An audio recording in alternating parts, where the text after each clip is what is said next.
Oh my God. Sorry. Hi, and welcome to High Growth with HTDC. That kind of scared me. On Think Tech Hawaii, I'm your host, Cindy Matsuki, and this is where we talk about all things tech, entrepreneurship, innovation, and manufacturing. And today we have one of the most innovative companies with us, Oceanit. My guests today are Chris Sullivan, Strategic Director, and Jeffrey Wadamal, Senior Scientist, Artificial Intelligence at Oceanit. Thank you both for being here today. Thanks for having us. So Oceanit's one of Hawaii's largest R&D companies, and you guys are kind of getting into a new field of artificial intelligence. How did this happen? How did you guys get into this field? Well, through a series of chance events, I guess. Yeah? But originally we had interest in artificial intelligence. I think our direction was in a certain way, more toward what we'll talk about later, weak artificial intelligence. But then through a series of, I want to say, chance events, that we were introduced to Dr. Wadamal here, and recently. And he has a different approach that we talked about, and is very exciting, and it's revolutionary compared to what I would say is more conventional artificial intelligence approaches. So we've always had an interest, but we've never really had the ideas that Jeffrey has. So it's is a new capability for Oceanit. Yeah, that definitely. he brings. Very good. So I know Oceanit does a lot of different R&D in different areas. Can you explain to us in layman's terms what artificial intelligence is? So, I think people have the movie idea. yes, there's the general cinematic and Yes. science fiction. So, in general, it would be the research program to equip computers with intelligence, or any complex system with intelligence. And intelligence itself has various definitions, but we have an intuitive sense of planning, reasoning, linguistic competence, pattern recognition. But it's a more general property of information and how it can be represented and manipulated in generally optimal ways. And these can be defined in mathematics by game theory, control theory. So it's a rigorous program to understand how information can be optimally processed, I think. That would be in general. Then there are the two approaches that Chris was discussing. One is a weak approach to artificial intelligence, where you solve a problem not necessarily in a very elegant or optimal way, but just by brute force, versus a strong AI system, which would solve it with human-level competence and human-level with style of reasoning, which is elegant, optimal, efficient, and that's the approach at Oceanit that we intend to implement. And for me, the ironic thing is I've been learning about a lot of this lately, but so the weak AI approach includes deep learning, which sounds impressive, but if you think about it, and in terms of when you have a child and when they learn things, they don't need a million training examples to get something right. You give them a few things and they learn pretty quickly. Deep learning, which is more of the weak AI approach that's more widely adopted, there's a lot of training, and then in the end you get some behavior that it adopts, but it's not necessarily able to do anything from there, where the way a child learns is much more powerful than even the most powerful deep learning systems out there. Wow. Because deep learning is inherently finite, so it can soak up correlations in the data on which it's trained, but it never generalizes beyond that. So it's only whatever's available to it to access. Yeah, and then from it perhaps extract limited patterns or limited generalizations, but humans are unbounded in our capacity. So if you train one of these deep learning networks to be linguistically competent, it can operate within the domain on which it's been trained. So like Watson, IBM's Watson, which can play Jeopardy, it can converse in Jeopardy speak, but it can't generalize into a natural conversation. Whereas obviously a human child exposed to very limited data as a 2-year-old, by the time it's 2 or 3 years old, is fully linguistically competent, and it can apply that knowledge in unboundedly many domains. So just as we hope to have computer programs we're building an OceanNet that could be applied in unboundedly many domains rather than deep learning network, which is limited to specific applications. So current AI technology is not even at the level of like 2 or 3 year olds, No. the way they comprehend. Language, vision, pattern recognition, any of those domains in which we think that we take for granted. But computers are very good at playing chess, checkers, any games that have very well specified rules. But even in those domains, they don't play it like humans do. So IBM developed the Deep Blue computer in 1997, which defeated Garry Kasparov, the world chess champion, and that was hailed as the brain's last stand, was the Time magazine cover. And analyzing that game, though, Deep Blue won by analyzing all possible moves that could be performed. So it's a brute force, very inelegant, mathematically ugly way to win a chess game. And but it didn't defeat Garry Kasparov easily. So Garry Kasparov put up a good fight, and you think Garry Kasparov, in his mind, in his brain, what algorithms is he running? They're obviously much more elegant, much more compact, much more efficient, because he's not performing this depth first or brute force search. And you think of someone like Bobby Fischer, great chess grandmaster who was a grandmaster at the age of 12, and he performed moves where he would sacrifice his queen, which, if Deep Blue were performing that move, would require to look ahead 20 steps in the game and billions of possible permutations. But Bobby Fischer, as this 12-year-old kid, had the intuition that this is the best move to do now. So he's running a very optimal, very elegant, efficient system. And so if we could implement a computer with that competence and that optimality, with the capacity of a Deep Blue to search data and to crunch big data, you'd have a superhuman chess player. And if you just so in AI in general, if we could couple human level competence in these domains of rationality, of language, of pattern recognition, with the capacity to search big data, then you'd have quite unlimited and quite powerful applications. Wow. So that's what you guys are working on. That's the ambition. That's the research project. Yeah. Wow, I feel like the word intuition comes to mind. Like it's basically you're going to give a computer that type of way of thinking, like intuitive, like emotionally too. Eventually, it's Is that the something? first implementations would be to codify the rules of cognition, because emotion, you can distinguish emotion and cognition, the rules and representations of cognition. Then emotion, generally, evidently from cognitive science, it regulates how those rules are applied. So that would be a second order question, and then how useful that is for a particular application or a particular domain. If you have a chess playing computer, do you want it being Emotional. Yeah, do you want it to be passionate, playing passionate move? So Interesting. the emotion could be a second order, and eventually, if you want your computer to be more human-like, relatable emotions could be important. But intuition, in the sense that just these automatic programs that we are running in our mind. So Noam Chomsky in the 1950s developed a very rigorous theory of language and a mathematical theory of language, rendering explicit what is an intuitive knowledge we have of language. So we don't know explicitly how we're constructing sentences, but we do it automatically. And then you can develop an explicit theory of that, and that's what AI has done. And then you take that theory and you put it into a computer program, and then you could have a system that's not natural. You have an artificial system. That's what AI is. Wow.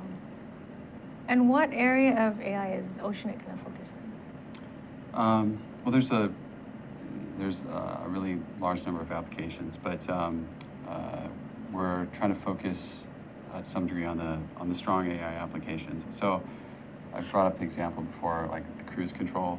You can have artificial intelligence in a cruise control, but it doesn't have to be human level intelligence. But if you're trying to do video processing, if you have hours and hours of video and you're trying to say what's in the video, that would require human level intelligence to be able to understand what was going on and to summarize that in any form.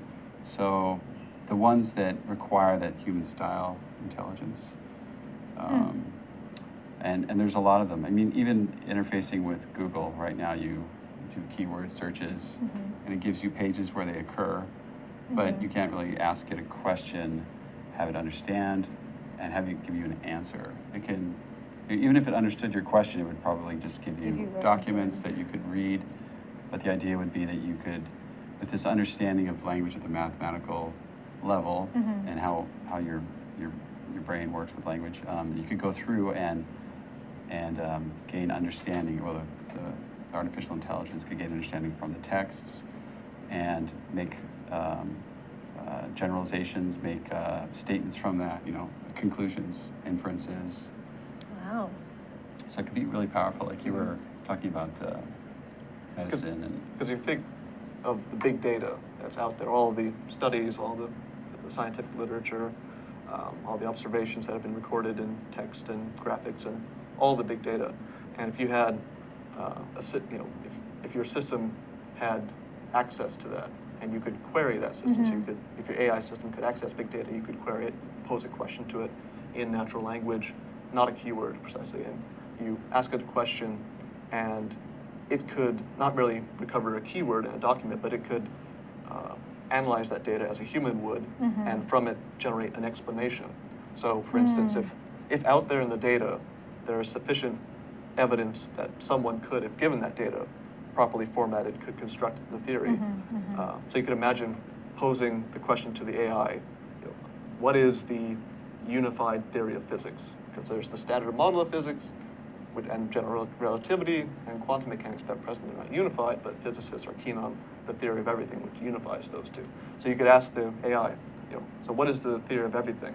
And it could, if all the data is there, so we have all the observations from CERN, and we have general relativity theory, we have quantum Wow. mechanics. It's not impossible in principle at all, and not in practice. I don't think eventually, I think soon, that you could query the system.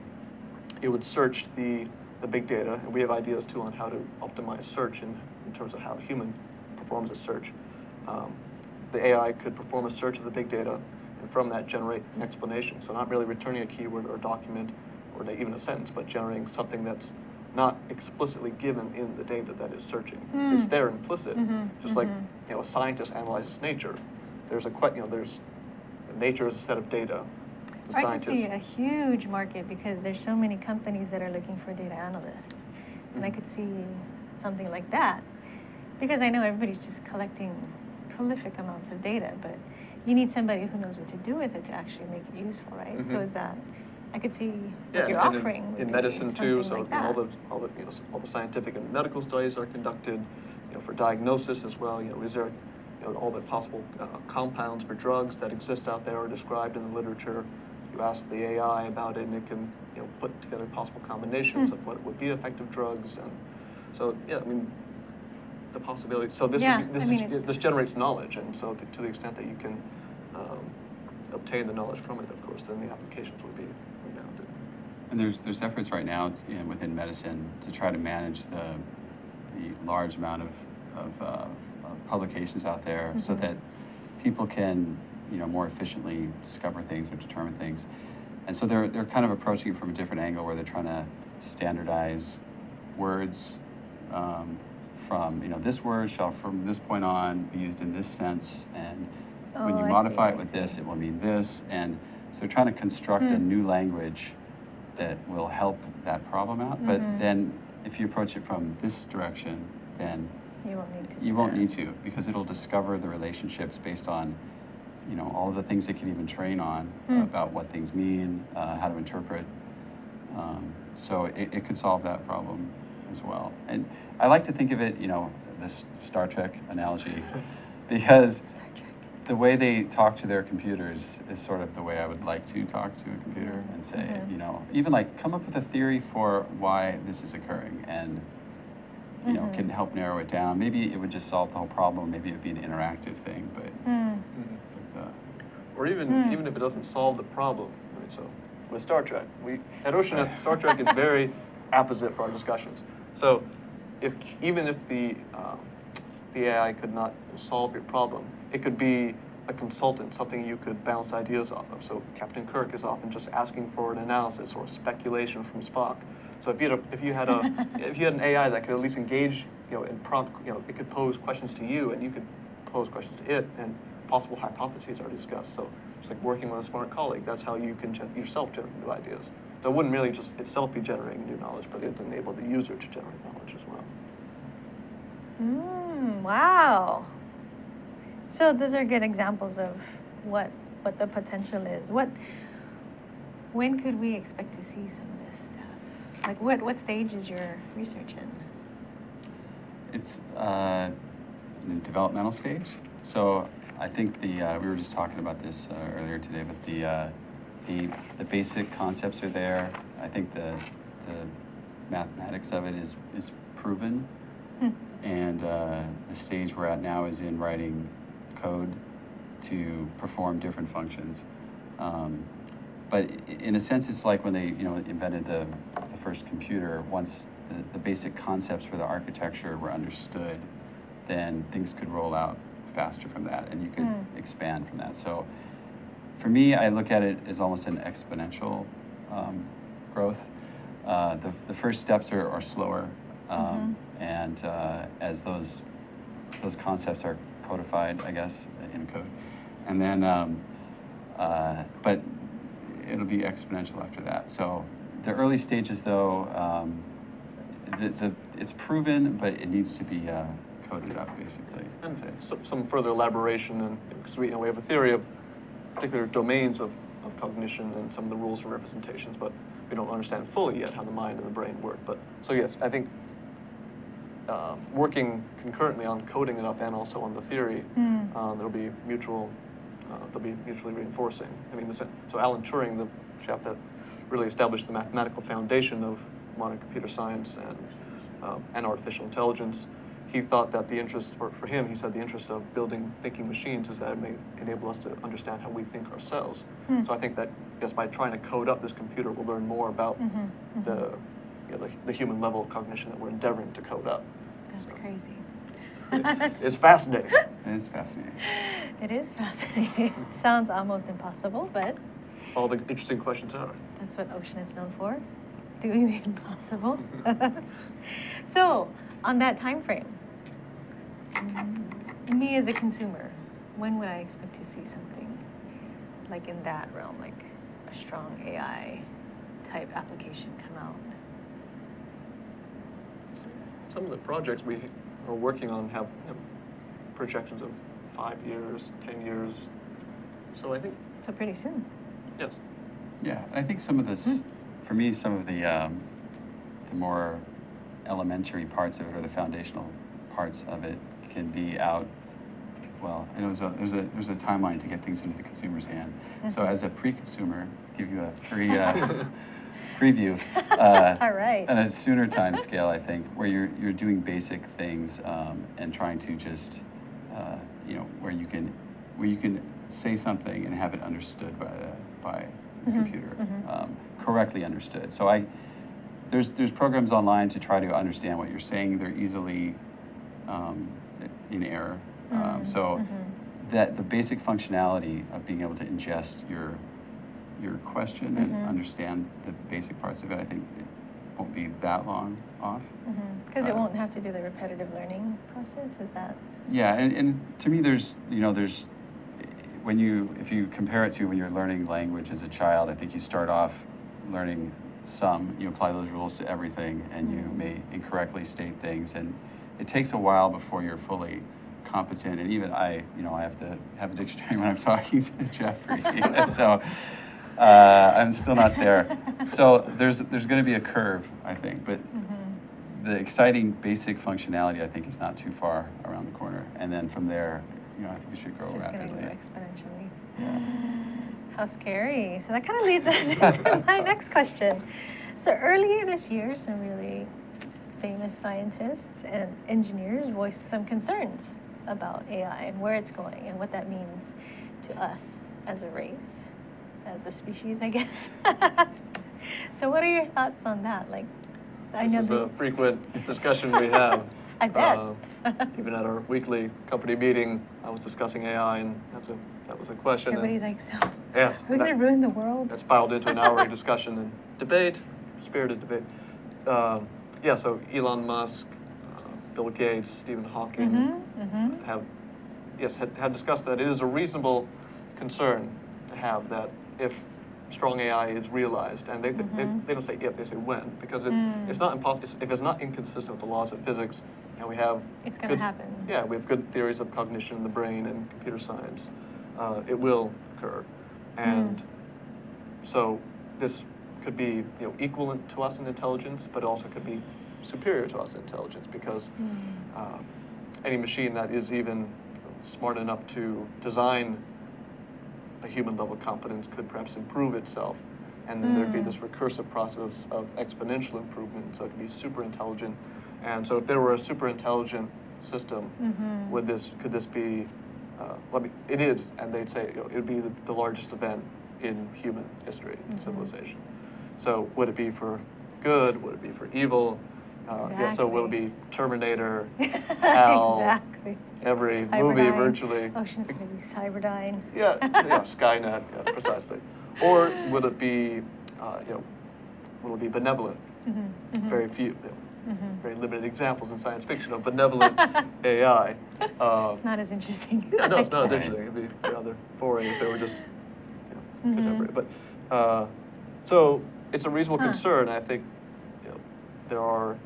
we ought not to be Luddites and not pursue the technology, but I think one argument I would make is that in fact it's as likely to be a super moral intelligence as it is to be immoral and evil, because as humans have evolved, we've become increasingly less violent.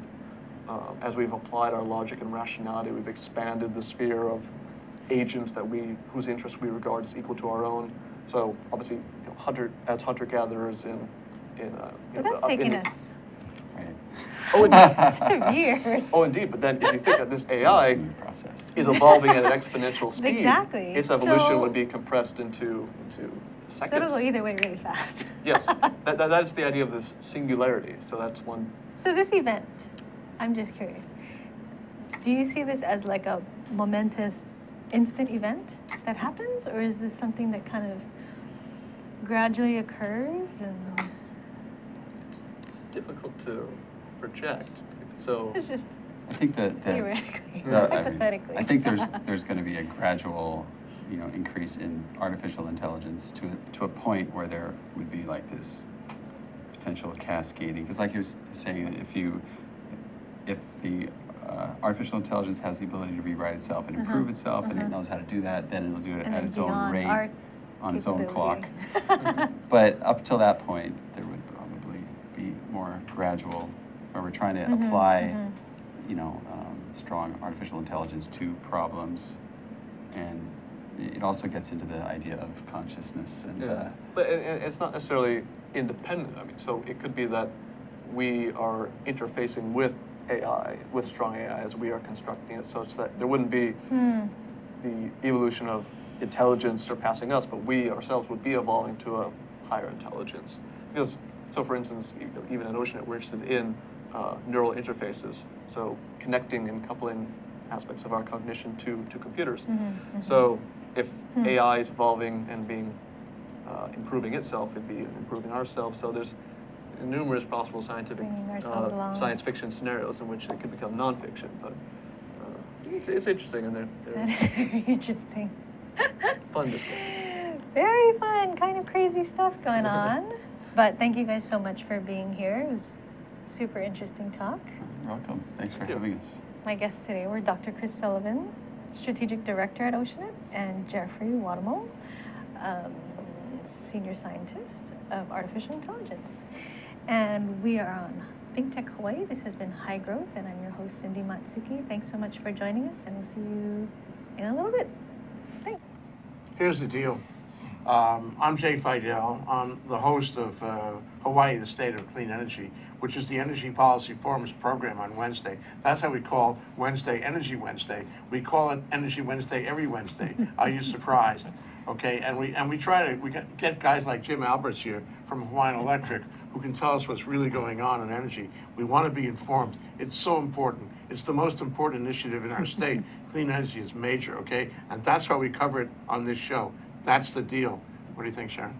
I think that's great. That's why we're here every Wednesday from 4 to 5, and we hope you all join us so we can hear people like Jim coming on our show and co-host Ray Starling from Hawaii Energy. Okay, Jim, you've been here today. You've seen this. You heard what she said. What do you think? I think it's a tremendous opportunity for people to come together and talk about the issues. Oftentimes, there isn't a good forum to bring these key issues out into the public, and this is a tremendous way to go about it.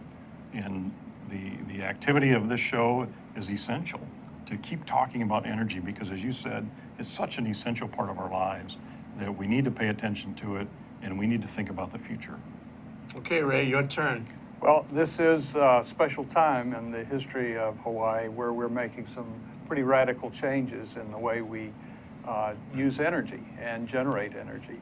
And this show is the one place you can count on coming to every Wednesday and hearing something about the latest issues that are on the table, being discussed, that will affect us all going forward. So come join us, and if you have some ideas you want to share with us about energy, give us a call and let us know. We'll put you up here and let you talk for an hour. So come see us. Thanks, Ray. Thanks, Sharon. Thanks, Jim. It's great to be, from Think Tech's point of view, it's great to have this show. We love the show. It's our most important show. So come around and listen to us 4 to 5 on Wednesday. Thanks a lot. Bye. Aloha. Aloha. Inspired by an ancient culture, classical Chinese dance, vigorous physicality, timeless stories, 5,000 years of Chinese music and dance, Shen Yun presents authentic Chinese culture. Coming to Blaisdell Concert Hall, May 8th and 9th. Tickets at shenyun.com or call 808-792-3919. Hi, my name is Andrew Howard. I'm an astronomer at the Institute for Astronomy at the University of Hawaii up in Manoa. I'd like to tell you about the annual open house that we're having. This year it is on April 6th, 11 to 4 p.m. It's an all ages event, kids, grown-ups, even people in between. Everyone is welcome. We have a lot of really fun activities. You get to meet astronomers, look at yourself in an infrared camera, play with Legos, make robots, look at videos. You can even make some of the kids like to make comets out of gravel and snow. Even adults like to do that too. You'll be able to look at the sun with a solar camera safely. It's really a great activity. We do this every year in April, and I hope to see you this year. Thanks. Aloha, Yappers. This is your host, Kingsley, for the Yap Show. Every Friday, 3 p.m. to 4 p.m. Eastern Time. You can catch us here live, Think Tech Hawaii, and then later on, we upload to our YouTube channel. We talk about youth issues, policies, youth programs, and how to transition yourself into adulthood. But this was like a sign, I guess. Hey, life's like, hey, right. Now's your chance to go back to school, which I'm doing. Catch us here again live, 3 p.m. to 4 p.m. Hawaii Standard Time. Aloha. Hi, I'm Jay Fidel. That's Ted Ralston. You know, Ted is the host of Where the Road Leads. It shows every Friday from 4 to 5 p.m. It's about technology. It's about how people collaborating and solve problems with modern technology. It's where the road leads. We all know that. We should all be listening. Join us there, 4 to 5 p.m. every Friday. Now, what about that do you agree with? All of it. I knew he'd say that. Aloha. Say aloha. Aloha. Good. Hi, aloha. My name is Chris Leatham, and I host a show called The Economy and You. The show plays every Wednesday at noon, and on my show, I bring on guests who are interested or working in the technology space. And so I'd like you to come and watch the show and learn with me about all the sort of exciting things that we're doing in Hawaii to build and grow our economy ecosystem. So I'd like to say aloha, and I look forward to seeing you on the show. Thank you. Hi, welcome back. This is High Growth with HTDC on Think Tech Hawaii. I'm your host, Cindy Matsuki. And let's talk about what's going on this week. This week is actually super busy. So join the Entrepreneurs Foundation of Hawaii for the year's first Pupus and Pitches event. Watch Ma'o Farms, Flywire, Street Grinds, and Morph Optics pitch their businesses to seasoned investors, including Tim Dick, Rob Robinson, and Bob Todd. Hear feedback and get pitching tips. Live sift your questions to our panel of investors and enjoy poo-poos and network with an awesome group of people. That is happening tonight, and it's going to be at the Proto Hub. So check it out if you have a chance.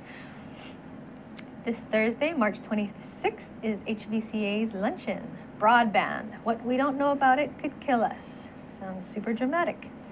So they'll be discussing what broadband is and what it's going to do for businesses and why it's necessary for the innovative community. Panelists will include Tim Dick, General Partner at Startup Capital Ventures, Jared Grudgett, President, CMO at Hawaii Dialogics Telecom, Dr. Alex Burgo, forecasting high-speed broadband developments for the state of Hawaii. That was his PhD dissertation, and he's also the CEO of LiveSift.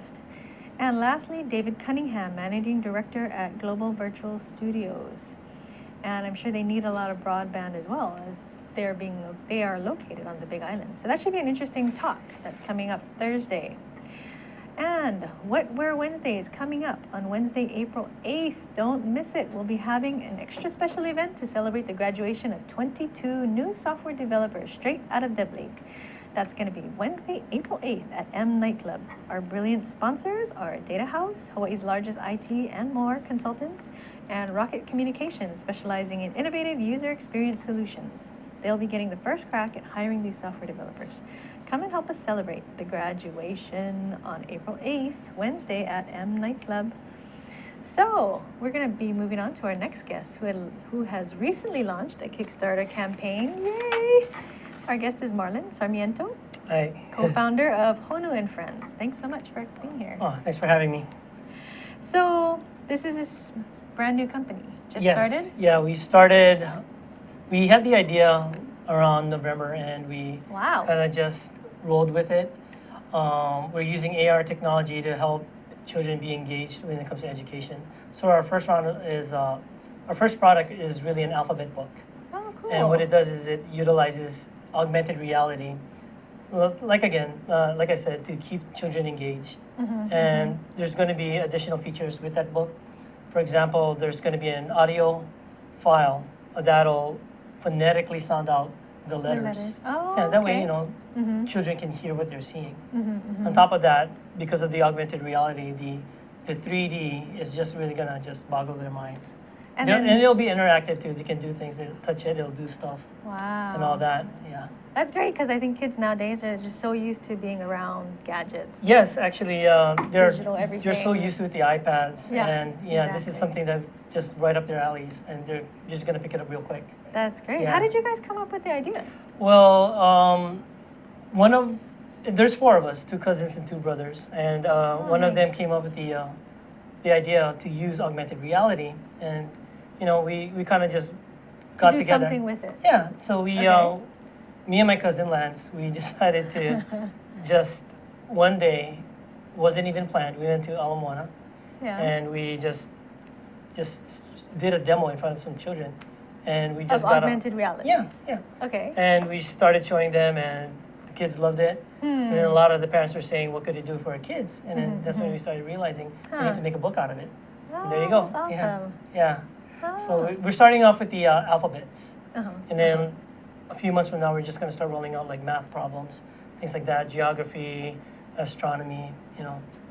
That way, it's Wow. not always stuck on, you know, we So it widen sounds like our it's age going to group. go through older and older Yeah, kids. yeah, It's yeah. gonna We're not kind just of targeting evolve like to 2-year-olds and, you know, 2 to 3-year-olds. Yeah. So. But using the same technology Yeah. interface? Yes, yes, yes. So it's augmented reality. If you're not familiar with that, it's kind of like it's using 3D objects in a real world environment that you're around. So when you have the app and you're looking at it on the book, you're scanning it, you'll see like the 3D Well, bear. we have a video. Oh, So maybe yes, it'll we help did. if we show the Yeah. video. So let's show some video of examples of what Honu and Friends is building. All right, so this is me and my cousin. We're at Tatlas. Oh, that's and so cool. See, that's the whale Wow. It's swimming over Tatlas. And you can see Diamond Head right there. That's amazing. And that was from one of the pages of our first draft, W for whale. Ah, Yeah. So that's so cool. so when, you know, So you showed something like this at Ala Moana to the Yeah, people. yeah. And then we came up with Honu and Friends only because we wanted to attach characters to the books. So kind of like what Disney did with like, you know, their Its characters. characters. Yeah. And this is just a behind the scenes on like what went through developing the 3D models. Wow. See, again, this is in Thomas. So you guys did them by hand? Yep. Oh no. The characters, Honu and Friends. Uh-huh. That's me drawing it. Wow. The 3D models were developed by one of our other co-founders. Uh-huh. Yeah. And this is a jet. Wow. Yeah, this is at Starbucks. Huh. But you don't see anything, right? Oh no. Like, yeah, but if you're looking through the app, you'll see it. Uh-huh. Yeah, and that's the engaging part. Ah, that is amazing.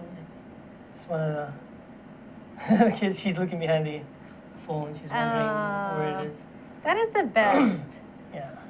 And they look really amazed by it. Yeah. They all are, and we've done a bunch of tests with parents, children. These are kind of like preschool age kids. Yeah. I think Cute. preschool to like second grade or first. Sorry. How fun. Yeah. Okay. Yeah, look at her. That was so cute when she kind of looks. Yeah, she's doing like, it. "Where is Yeah. Yeah, so we're hoping something like this will help the learning experience for children. And That's great. the next book we're rolling out would be a math book. And So is the alphabet book already available? almost done. Like we're very close. Yeah, we just want to work out the kinks before we start Wow. showing everybody. That's great. But yeah, if people can support us, we're on Kickstarter. Yes. Just search for Honu and Friends. On The URL is Kickstarter? really long, so yeah. So yeah, just visit us, support us, spread the word. We just want to help. And that's all we want to On do. Kickstarter.com? Yeah, Kickstarter.com. Yeah. And so the funding that you're asking for is going to help you finish up that first book, or is it going to take you farther than that? Well, it'll help us finish up the first book, and then some of it will go into some research. Oh. Yeah, but basically the chunk of it is gonna help us finish the book. Oh, Like what the kind print and all that. Oh, okay. Um, Okay, there's, just material costs. Yeah. Wow. So we're hoping that it'll be successful. Yeah, definitely. How much are you asking for? 25,000. 25,000. Woo! What kind of research are you guys going to do? Well, we want to find out. We want to be able to come up with a way to gauge the learning experience and the effectiveness of it. Oh, So that way, okay. in the future, down the line, parents can really see how well their kids are doing. Oh, so getting like some metrics out of it. Yeah. The data is very important. Oh, Yeah, interesting. so yeah, we just don't want to stick to books. We want to provide parents with important information regarding the progress of their kids' education. Yeah. Wow, interesting. Are you working with teachers in schools? No, we're talking to them though, and this is where the research comes from. Is, based on their suggestions, it'll guide us towards the development of the books and the app. Okay. See, for example, with the math problems, say a kid has a math book, they'll know the answers because the book is in print, right? They'll read it over and over again. But with the app, the numbers always change. Therefore, the answers are always different. I see. See? But it'll be engaging because it's using augmented reality. Interesting. Are you looking for more teachers to work with? Oh, Or- definitely, yeah. Teachers, parents, and children that'll use the app. Because again, we want to make sure that we want to prove that it works. Yeah. Do you have a beta test out where people are kind of working with it already? And giving you We are some- launching it out very soon. The Okay. beta, yeah. Like how soon? I would say maybe a week or two. From now. Okay. Yeah, Oh, yeah, great. Hopefully. Is there a place where we can sign up to beta test? Yes, actually, what you can do is go to honoandfriends.com and just register online, and then we'll reach out to you, and then we'll give you the beta. Yeah. Wow, that's great. And what is the end goal for Honu and Friends? Like, what do Well, you see? definitely we want a long line of educational books. With digital components. to Yeah, it. oh yeah, definitely, yeah, because we feel that tying in technology with it plays a huge important role. Again, like I said, these kids, they're used to growing up with the iPads. Yeah, that's true. They're already familiar with it. Why not use it to help them learn? Yeah. And do you just need one device, or do you need two devices, or? Well, how's that? it all depends. You only need one device. Mhm. You'll get the book. Use the device to With the book. With the book, you'll see the augmented reality. But we'll have a digital download so that, say you have an iPad, Uh-huh. and the book will be on that iPad, Uh-huh. and then you can use Oh. another iPad, and then you'll see it. So it'll work on an iPad as well, or a Wow. tablet, you know, Uh-huh, like Android uh-huh. tablet. So the tablet will act as if it was a page. Wow. Or a book, yeah. That is amazing. And then, who are you marketing it to? Is it to parents, or do you want to? We are marketing it out to parents and teachers because we could see this product As part of their curriculum? Yeah, Or? yeah. It could be used in classrooms. We also see it in stores, and we see parents using it, buying it. Just sell the books. Yeah, yeah. So parents can just buy it online or in the store. Who knows? It might be in Walmart, Amazon. Amazon. Yeah. Wow, that's great. And you guys just started in November. Yeah, the idea started in November, and we just started to roll with it.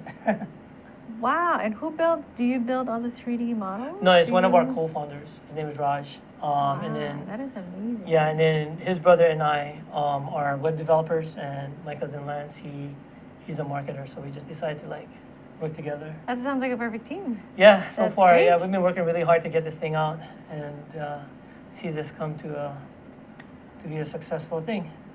Holy camoli, very good. And it's been a real fast progress. Yeah. Okay, so what do you need? What are you looking for besides help on Kickstarter, which everybody should go to Kickstarter.com? Well, basically, we need the support, not just from Kickstarter, but beta testers, again, to prove that the product works. If we get that kind of support, and you know, if they spread the word to everybody, they'll say, you know, that's really powerful. We just want to get out there. We want the exposure. Just word of mouth, anything. Yeah, in the media. Wow, So, that's great. Yeah. So you're reaching out to parents. Yeah, we're So as reaching a out to parent, parents. I think. Yeah, we've been interviewing a lot of parents. If you go to our YouTube channel, you'll see that we've interviewed a few already. We gauged their reaction, and one of the things that I noticed personally was that, you know, parents seem to enjoy using the app with their kids.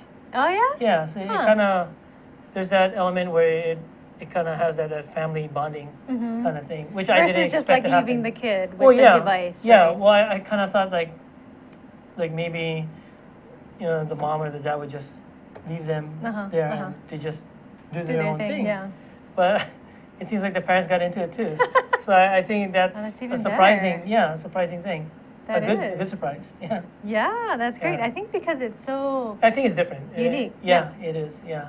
just because I don't know how far AR has come. Like I haven't seen too many apps that Well, are that's that. the thing. It hasn't. I don't think it's been marketed well. I don't enough at least. So hopefully, we can break that barrier and just market it well for ourselves and just make it big. Wow, and it seems super simple.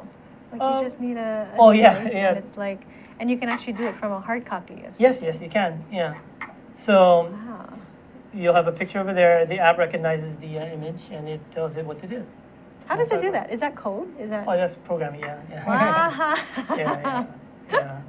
So, That is amazing. Yeah. Thank you. Very cool. So, give us some information one more time about where we can find your Kickstarter. Well, and- our Kickstarter is at Kickstarter.com, and you can search under Honu and Friends.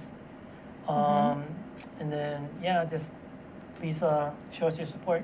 How much longer in your campaign? Oh, wow, I think we have until the end of this month. I'm not sure. Oh. Yeah, I think it's so pretty not, soon. yeah, Yeah. not so much time left. Yeah, Okay, great. Congratulations. I hope Thank you. the Kickstarter goes well. And so, go to Kickstarter.com, look up Honu and Friends, and help them kickstart their app because it sounds awesome. Education and AR Yeah. all together. Very good. Thanks so much for joining me. Oh, thanks for having me. My guest today has been Marlon Sarmiento, one of the co-founders of Honu and Friends, and they just recently launched their Kickstarter, and this is High Growth with HTDC on ThinkTech Hawaii, and we will see you next time. Thank you.